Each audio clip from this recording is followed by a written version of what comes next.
Le bassin du Gourou, c'est la surface sur laquelle va tomber une quantité d'eau quand il pleut. Une partie de cette quantité-là arrive à un endroit bien précis qu'on appelle l'exutoire. Je pourrais même encore donner une autre image.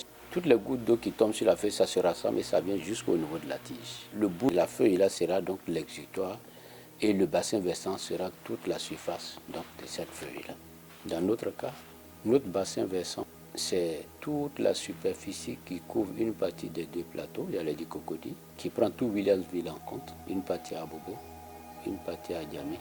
Toute quantité d'eau qui tombe donc sur toute cette partie que je viens de décrire arrive à l'exutoire qui est aujourd'hui le carrefour de l'Indénie.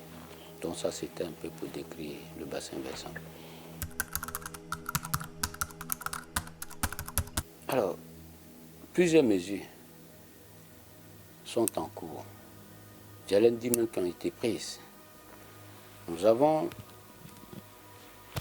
Il y a un projet spécifique qui a été créé, qu'on appelle aujourd'hui projet d'aménagement intégré du bassin versant du Gourou.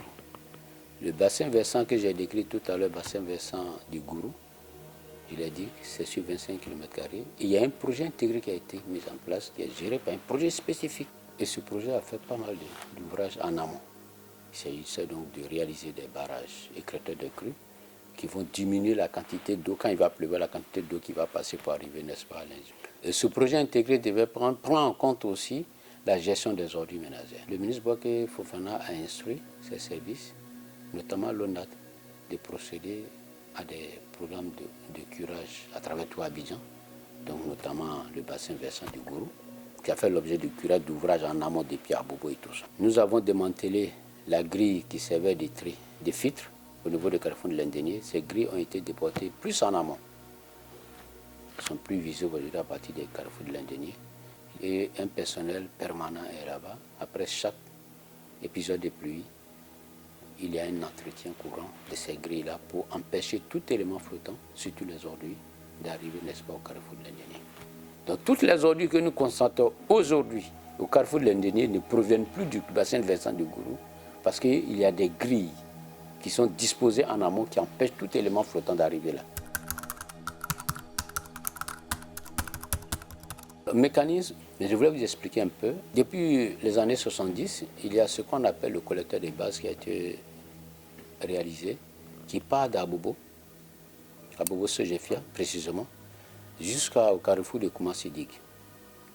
Ce collecteur s'étend sur 25 km de longueur. Ce collecteur donc passe à côté du carrefour de l'Indénier et qui collecte toutes les eaux. Ce collecteur sert à prendre les eaux usées depuis Abobo et les acheminer jusqu'à la station de pré-traitement de Koumassi-Dig.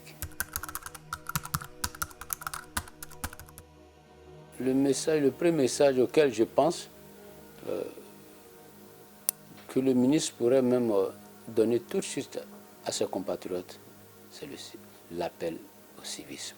Les ordures que nous retrouvons là ne proviennent que de l'action de l'être humain. Oui, j'ai surpris 2 jeunes qui se chamaient parce que l'autre avait laissé quelque chose tomber dans le caniveau où ils achetaient du garba. Et l'autre lui a dit non, il faut ramasser. C'est un bon comportement, l'autre qui lui dit de ramasser. Même si celui qui a jeté d'abord dans le caniveau, il s'est senti interpellé. Et celui qui lui demandait de ramasser avait du soutien parmi tous ceux qui étaient là. J'étais à côté, je n'ai rien dit. Et après, je suis venu, je me suis approché de celui qui avait jeté. J'ai décliné mon identité, dit qui je suis, et puis lui dit qu'il doit servir d'exemple aux jeunes générations. Donc voilà un peu l'appel au civisme de nos compatriotes. L'État fait ce qui est à faire pour mettre les Ivoiriens dans un très bon cadre de vie, un milieu sain et convenable.